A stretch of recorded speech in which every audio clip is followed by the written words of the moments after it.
কোরআন যে কিতাব, সেই কিতাব যেটা আছে আল্লাহর কালাম কোরআন শরীফ যে কিতাব যেটা আছে, কোরআন শরীফ তিলাওয়াত করতে আল্লাহ আবার শর্ত লাগাইছেন, লা ইয়ামাসসুহু ইল্লাল মুতাহহারুন। হে আমার বান্দারা, যতক্ষণ পর্যন্ত তুমি তার পবিত্র নাই, ততক্ষণ পর্যন্ত আল্লাহর কালাম আমার কোরআনটা তুমি তান কি করিও না, সইও না। যার জন্য আমরা অপবিত্র হালতে কোরআন শরীফ আমরা সইতাম না। অপবিত্র সে প্রস্রাব করিয়া জল ব্যবহার করছেন না, সেও গেছেন পায়খানাত, শরীরটা পুরা পাক নাই, কোরআন সইতা না। আচ্ছা, এমনি শরীর পাক আছে, অজু নাই, অজু ছাড়াও সইতা না, আপনি অজুর দ্বারা কোরআন শরীফ আপনি হাত লাগাইতা। মা বোনদের বেমার, সেই বেমারটা প্রতি মাসের মধ্যে 3 ঊর্ধ্বে 10 দিন এমত অবস্থা কোরআন শরীফ সইতাও না, তিলাওয়াত করতা না। কারণ নামাজের হালতের মধ্যে কোরআন শরীফ তিলাওয়াত করা হইল গিয়ে ওয়াজিব। এর জন্য কোরআন শরীফ সোয়াও নিষিদ্ধ, তিলাওয়াত নিষিদ্ধ। বলে এমত অবস্থা কি করতাম মহিলা হলে, এই যতদিন থাকবা এই হালতে ততদিন আল্লাহর তসবিহ তাহলিল জিকির আজকারের মধ্যে থাকতা। একবার সারা আগে দিয়ে মহফিলও জায়গা হইতা নাই। আল্লাহুম্মা সাল্লি আলা সাইয়্যিদিনা মাওলানা ওয়া আলা আলি সাইয়্যিদিনা মাওলানা মুহাম্মদ। এর জন্য কোরআনুল কারীম যে কিতাব যেখান আছে, ইকানো একটা খাফড় আমরা কোরআনর সাইটে দি লাগাই, বস্তনি কই খাবার ওলা নাই, বস্তনি লাগাই। তো বস্তনি লাগাই হয়তো কোনো খেয়রর গড়র ব্যবহারকৃত কাপড় খুব ভালো করে দৌত করিয়াও লাগাই, সেও নতুন পয়সা আছে কিনিয়া বস্তনি বানাই, নতুন কাপড় দ্বারাও লাগাই। কিন্তু সে বস্তনি যেটা আছে, বস্তনিটা কোনোদিন দেখুন জানি আখতা মাটিত পড়ে গেলে মানুষে তুলিয়া সুমা খায়, খায় না না সুমা খায়। আল্লাহর কালাম কোরআন এমন একটি কিতাব, যে কিতাবের গায়ের মধ্যে একটা কাপড় লাগার কারণে সেই কাপড়টা অতি সম্মানী। যার জন্য আল্লাহর বন্দেগান, ও মুরব্বী মানুষ দিল বারিন্দা বা আমার বসুরদারে বারিন্দার জায়গা আছে, যার জন্য আল্লাহর বন্দেগান একটা কাপড় যদি গায়ের মধ্যে লাগার কারণে, কোরআনের মধ্যে লাগার কারণে অত সম্মানী যদি হয়, যে কোনো মানুষে যদি আল্লাহর কালাম কোরআনকে যদি সে শ্রদ্ধা করে, সম্মান যদি করে, অটোমেটিক সেই মানুষটা সম্মানী হইব। যারা কোরআনের সঙ্গে লাগিয়ে আছে, যারা কোরআনকে সম্মান করে, যারা কোরআনকে তাজিম করে, তাদের সম্মান ইজ্জত আল্লাহ কি করেন, জমিনে বাড়াইয়া দেন। তার একটা উদাহরণ উপমহাদেশের মধ্যে বিখ্যাত অলি আল্লামা সাহেব কিবলা ফুলতলি রহমতুল্লাহি তাআলা আলাইহি, যার জীবনে দেখা যায় সব সময় কোরআন নিয়ে ডিসকাস করতা, কোরআন ডে বড়তেন সম্মান করতা, কোরআন ডে বড় শ্রদ্ধা করতাম, কোরআনে তো বেশি তিলাওয়াত করতা। সাহেব কিবলা ফুলতলির আল্লাহ জমিন কতটুকু সম্মানী বানাইয়া রাখছেন।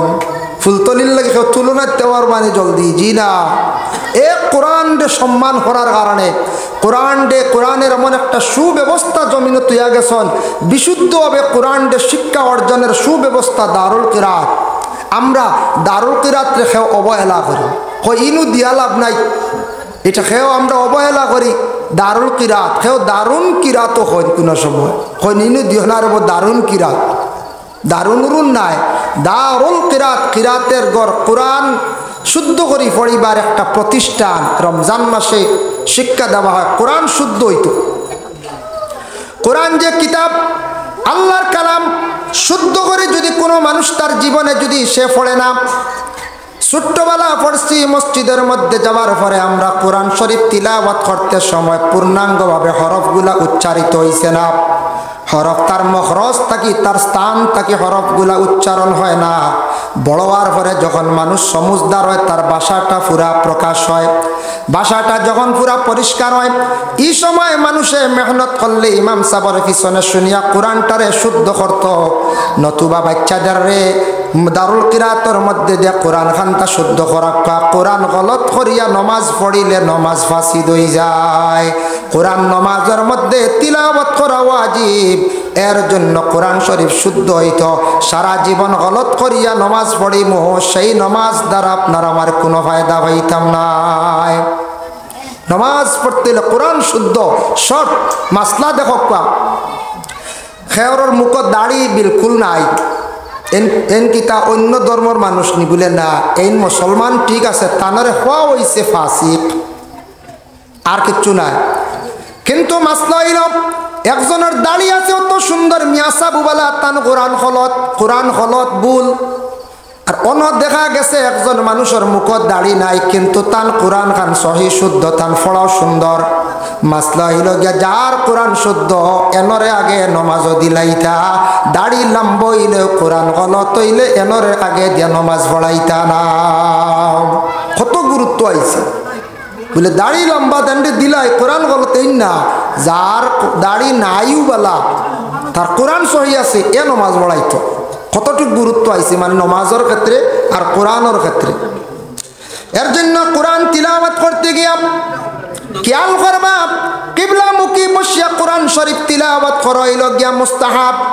উচ্চা জায়গার মধ্যে কোরআন শরীফ রাখিয়া তিলাওয়াত করা হইল গিয়া মুস্তাহাব।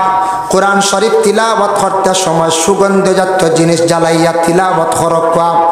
কোরআন শরীফ তিলাওয়াত করতে সময় আতরবালা ব্যবহার করছেন। আতর কইতে গিয়া মহিলারা আতর ব্যবহারটা করবা না, নিষিদ্ধ হয়েছে। কারণ মহিলারা এমন আতর এমন সুগন্ধ ব্যবহার করতা না যেটার মধ্যে খুশবুটা বাইর হয়ে যায়, এটা পুরুষে ব্যবহার করত। আর মহিলারা এমন জিনিস ব্যবহার করত যেটার মধ্যে জিনত বাসে, ফর্সা বাসি। মহিলারা ক্রিম বা বিভিন্ন জিনিস অতা মাকিতা যেটা কালার আয় দেখতে সুন্দর, আর পুরুষে ওলা জিনিস মাকিতা যেটার মধ্যে বাসে না, জিনত বাসে না, খালি খুশবু বার হয়। এর লাগে পুরুষের লাগে আতর, মহিলা হলে অন্যান্য জিনিস ব্যবহার করতাম। কোরআন শরীফ তিলাওয়াত করতে সময় আপনার আমার উচ্চা জায়গার মধ্যে রাখিয়া সুগন্ধি জাতীয় জিনিস ব্যবহার করিয়া কোরআন শরীফ যদি আমরা তিলাওয়াত করি তাহলে আমরার ফায়দা আছে বলে কিতা।